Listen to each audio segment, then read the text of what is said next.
The story of Samson is not just a legend of strength. It is a complex chronicle of divine destiny, human passion, and ultimate sacrifice. For the next 5 minutes, we journey back to ancient Israel. 1,200 years before Christ, the children of Israel were in bondage. For 40 years, the Philistines ruled over them, a punishment for their disobedience to God. To a barren woman from the tribe of Dan, an angel of the Lord appeared with a miraculous promise. She would bear a son who would begin to deliver Israel. The child was to be a Nazirite from birth, separated and dedicated to God. No razor was ever to touch his head, a symbol of his sacred commitment. Samson was born, and the Spirit of the Lord began to stir within him in the camps of Dan. He grew into a man unlike any other in history. Samson's path to destiny began unexpectedly. He went down to Timnah and saw a Philistine woman, demanding his parents get her for him as his wife.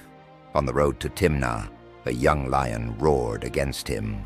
The Spirit of the Lord came mightily upon Samson, and he tore the beast apart with his bare hands. Returning later, he found a swarm of bees and honey in the lion's carcass. He ate the honey, a violation of his vow against touching the dead, but kept the secret. At his wedding feast, he posed a riddle to 30 companions. Out of the eater came something to eat, and out of the strong came something sweet. Unable to solve it, the Philistines coerced his bride. She pressed him for 7 days until he relented. They answered his riddle with her betrayal. Enraged, Samson went down to Ashkelon.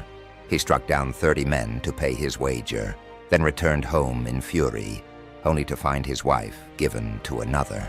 The cycle of vengeance escalated.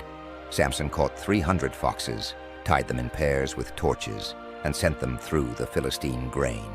Their vineyards, olive groves, and standing grain were destroyed. In retaliation, the Philistines burned Samson's former wife and her father to death. 3,000 men of Judah, fearing the Philistines, bound Samson to deliver him. But as his enemies approached, the Spirit of the Lord came upon him. He snapped the ropes like burnt flax. Finding a donkey's jawbone, he struck down 1,000 Philistines, declaring, "With the jawbone of a donkey, I have made heaps upon heaps." Faint with thirst, he cried to the Lord. God split the hollow place at Lehi, and water gushed out to revive the hero. He judged Israel for 20 years, but Samson's ultimate test was yet to come. In the valley of Sorek, he fell in love with a woman named Delilah, the woman who would be his undoing. The Philistine lords offered her 1,100 pieces of silver from each of them to discover the secret of his strength and how to overpower him. 3 times he mocked her with lies: 7 fresh bowstrings, new ropes, the weaving of his hair. None could hold the spirit-empowered judge. Day after day she nagged him, saying, "How can you say you love me when your heart is not with me?" Until his soul was vexed to death. He told her all his heart, "If I am shaven, then my strength will go from me." He had placed his trust in a betrayer rather than his God. While he slept on her lap, she called for a man to shave off the 7 locks of his head. The symbol of the vow was gone. The spirit departed. He awoke thinking he would go out as before, but he knew not that the Lord had left him. They seized him, gouged out his eyes, and took him to Gaza.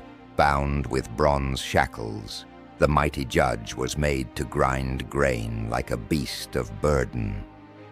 But in the darkness his hair began to grow again. The Philistines gathered to celebrate. 3,000 people filled the temple of their god, Dagon, calling for the blind Samson to entertain them. Samson asked the lad who led him, "Let me feel the pillars that support the temple." He stood between the 2 main columns, his head bowed in prayer. He asked for strength one last time, not for his own glory, but to avenge his people. He took hold of the 2 middle pillars, one with his right hand, and the other with his left. "Let me die with the Philistines," he cried. He bowed himself with all his might, and the house fell upon the lords and all the people that were therein. In his death, Samson killed more of Israel's enemies than he had in all his life. His brothers came and buried him in the tomb of his father, Manoah. A man of flaws and incredible power, Samson is remembered in the Hall of Faith. His story remains a timeless testament to God's ability to use the imperfect for his perfect will.